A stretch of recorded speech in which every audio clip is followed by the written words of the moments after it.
Very nice. We could see very sincerely, every group has worked to bring out the key concepts and the takeaways from every school of psychology or philosophy. That has been very nice to see. And this would be our homework also. Now, when we go home, then we can work on it still further and try to read all those philosophies and try to bring out the takeaways and see how it can be useful for us, right? With all those basic guidelines that it has to be universal, rational, verifiable, and leading to harmony, we can see how it can be useful to us and to the society at large. Very nice. So now we can sum up all that we have discussed in these 4 days. So just let me take some idea. So already it is 4 o'clock. Up to what time we can go?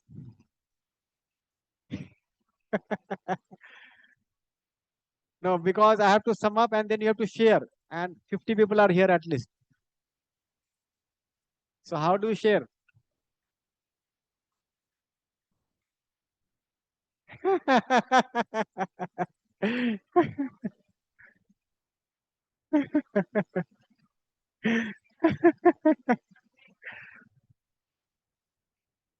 No, I'll sum up very briefly because already we are now well acquainted. Yes, I'll brief up some shortly only. So the purpose of the course has been to explore the basic concept of psychology. Yeah.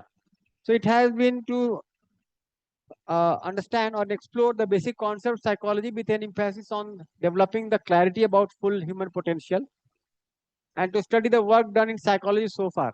So we could see that we studied the Western psychology and the Eastern psychology and various philosophies in this workshop.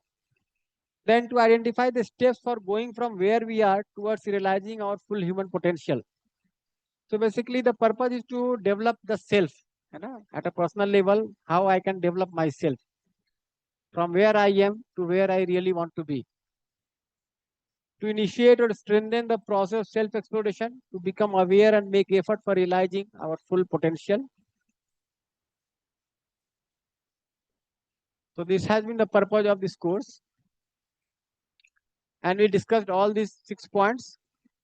In addition, we discussed 2 more points. So the human psyche, then the determinant of conduct of human being, then the full potential of human psyche, some prominent problems associated with the undeveloped human psyche, then process of developing the human psyche, and then expression or proof of a developed human psyche. These 6 points we studied for every philosophy or school of psychology. And the expected outcomes have been to that if students are introduced to the human psychology and efforts made to understand the human psychology, they are able to understand the self and the role of sanskar in conduct of the self, able to understand the psychology of human being when guided by right understanding, and also introduced to various theories in psychology in traditional and modern era, and able to make an appraisal of the concepts proposed in psychology and see the way forward towards developing one's own full potential. So I think this purpose can be served if you are going to make it explorative, exposing them to all the schools of psychology and philosophy, right? And then letting them explore deeper and further how they can develop the self. So I'm not going to detail of all this. So this is something that we discussed in UHV 1 to 4, right? Get introduced about human being, existence, all the activities of the self, then the full potential of the human psyche we discussed. And also we practice exercise 1. We could also practice exercise 2 here. Now, as we can now see, essentially if you see, the issue of discussion had been like how to distinguish between self and body. Now, when we are taking it to academics, this much at least everybody is saying that self and body are different, right? Their needs are different, activities are different, response is different. And then there is an undeveloped self, deluded self, and there is a developed self, right? Now, there could be various words, phrases to denote an undeveloped self, various words and phrases to denote a developed self. And then again within the self, there are several faculties, there are several activities. You call man, chit, buddhi, ahankar. You call man, vritti, chit, buddhi, atma. You call sanskar, vedana. All those things are there just to denote where the self is right now and how it has to develop. And there is another entity which is space. You call it Purush, or you call it Brahm, or you call it Shunya, you call it Satta, call it something, but there is some entity, isn't it? In some philosophy, you are calling it as God. There is something. And I have to see my relation with the whole existence so that I can reach my full potential. Now, if you see, the basic concern is that in place of being dragged by any kind of conditioning or assumption, we have to keep the exploration open, keep on exploring, right? And make sure that we are able to realize the reality as it is in place of being carried away by some assumption, some preconditioning or something, isn't it? So that we have to ensure at our end. And when the self undergoes the process of transformation or transcendence, then gradually the self is able to evolve to its full potential, right? And we could see various words have been used to denote the full potential. And the more we explore various philosophies, we can get acquainted with various terms and phrases that have been used in the tradition, East and West. So ultimately, I have to reach a state where I can see the whole existence as it is, and my all activities are guided by that enlightenment or that final state, the fully elevated, fully awakened state. And this is what we really aspire for, that all my activities are guided from there, the full awakening, complete awakening, isn't it? Presently, we are deluded because we are caught up in so many things. And we could all see that in all the philosophies except for Charvak, it is being said that if you assume physical facility to be happiness, sensation to be the source of continuity of happiness, right? Or try to get attached to feeling shared by others for your happiness, you are not going to be happy. This is avidya or ignorance or lack of right understanding, right feeling, whatever name you can assign. So ultimately, we have to come out from there and reach our full potential so that all my activities are guided. They are in harmony. And once I am in harmony, I am able to see the feeling of love and compassion within, with the entire humanity. So the test of my understanding is my living. Am I able to see my relationship with all without any differentiation, right? Without any opposition, isn't it? Can I see my connect to the whole humanity? That would be the authentication of my understanding. So the authentication of my understanding is here, that I am able to see my relation with the entire humanity, and I am able to be a pillar for human tradition. If not, if somewhere I'm getting sectarian, I'm getting divided, I'm differentiating, right? I'm exploiting, or I am misguiding, it means simply that I have not understood. So that would be the real test. So many good things have been said in the philosophy, in the textbooks, but ultimately, if I'm not able to understand it rightly, my living is not guided by right understanding. And you could all see that essentially people are trying to talk about these three realities, something which is all pervading. We call it space, Shunya, Satta, God, something which is all pervading, something which you are, the consciousness, and something which is the material, right? How they are connected, how we get deluded by assuming the consciousness to be material, and how we get awakened to see our submergence in the Satta or the space or the Shunya or the God, right? This is the whole issue. This is the crux. So all these theories are basically an instrument to help you develop, right? And whether I'm developed or not will be marked by my participation in the universal human order. And if you are able to get the essence of it and then take it forward in education, it is very simple. But if you get caught up in expression, in words, in phrases, right, in rituals, then of course it's not going to spread. It will sectarian, limited to a particular region, place, individuals, that's all. But if you are able to get the essence, because every human being is aspiring to lead a happy life in continuity. If you are able to bring out the essence and spread to the whole humanity, everybody would accept without any differentiation or position, right? And we are doing it with a feeling of relationship, not for profit, not for getting some sensation, not for recognition. We are doing it with a feeling of relationship for the whole humanity. This approach has to come from the faculty. This approach has to come from education. And once it is there, it is very naturally going to spread.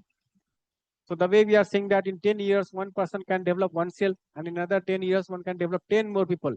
The process could be much more faster, isn't it? From value education, we can go to value-based education.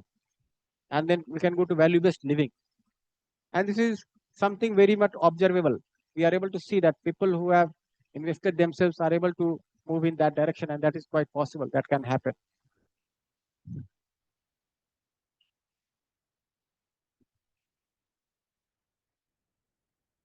Then we talked about various schools of Western psychology, which can also be termed as modern psychology: structuralism, functionalism, psychodynamic psychology, behaviorism, cognitive psychology, social cultural psychology, humanistic psychology, and positive psychology. These 8 schools we studied.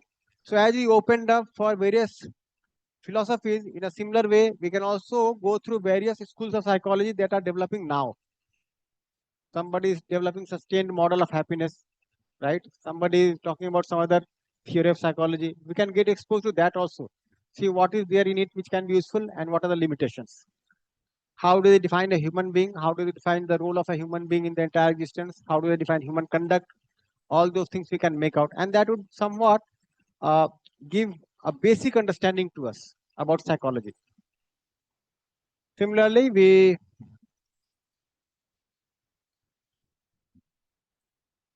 discussed these 10 darshan, 6 Vedic darshan, 3 other darshans, and then Madhyav darshan. We discuss in detail. And then in the assignment that we did now, we discussed a lot of philosophies that have come up in the tradition. And then we could evaluate. So this would be a homework for us, right? We can do for one or many of these philosophies, right? So the simplest task would be like we can look at ChatGPT and bring out the conclusion within few minutes. Then we can look at various reference material available on the net. We can read the textbooks also, and we can bring out the essence from there, right? So this would be a doable task. And once we are able to do this, we are also able to relate to various things that we have been thinking and doing. These 8 points are there. Now, having said all this, we actually have to see how we are transforming or progressing in life, right? So, having discussed all this, analyzed all this, isn't it? Teaching and learning all this, where is my living centered?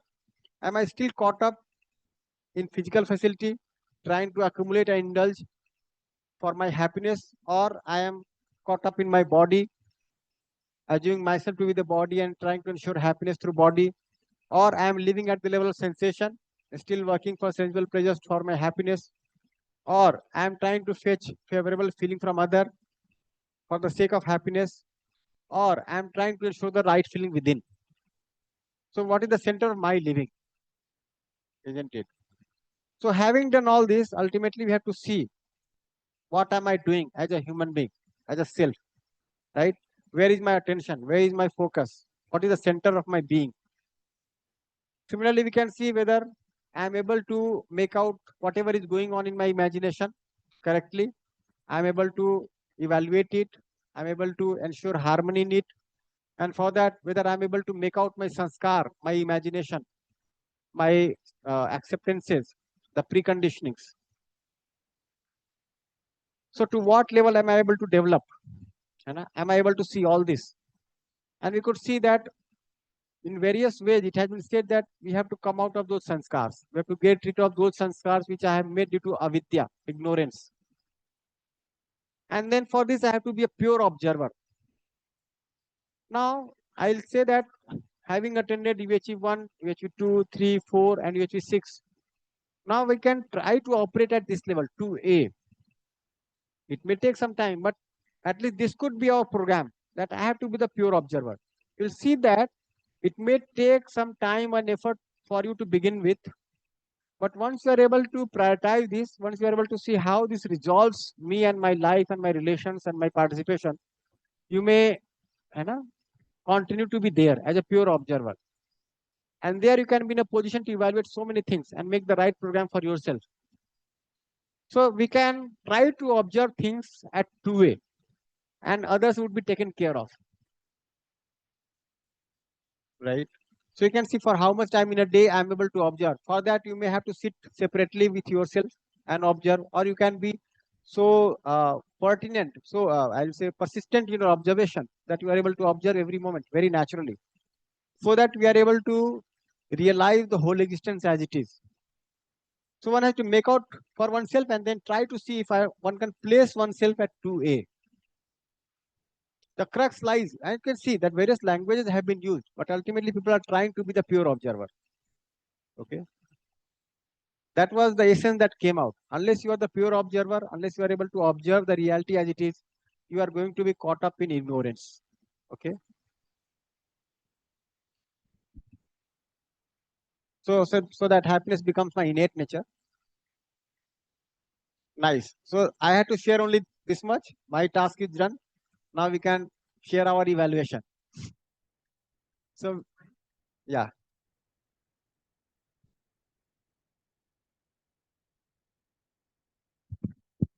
But yeah, see, I am sometimes, not always, but sometimes in that observation state, and I'm able to see what my feelings are, and I'm able to see that I am not that feeling. But what to do with the feeling? Evaluate it, transform it What transformation, Bhaiya? with your naturally acceptable feeling.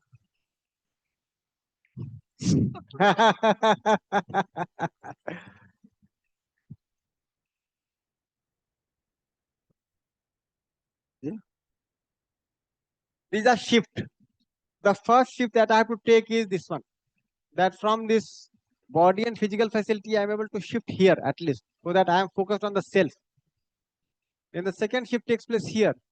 In place of fetching something from outside for happiness, I am able to look for happiness within. And from here, I have to take a shift so that in place of just working in the domain of imagination, I am able to be the pure observer. That would be the third shift. What?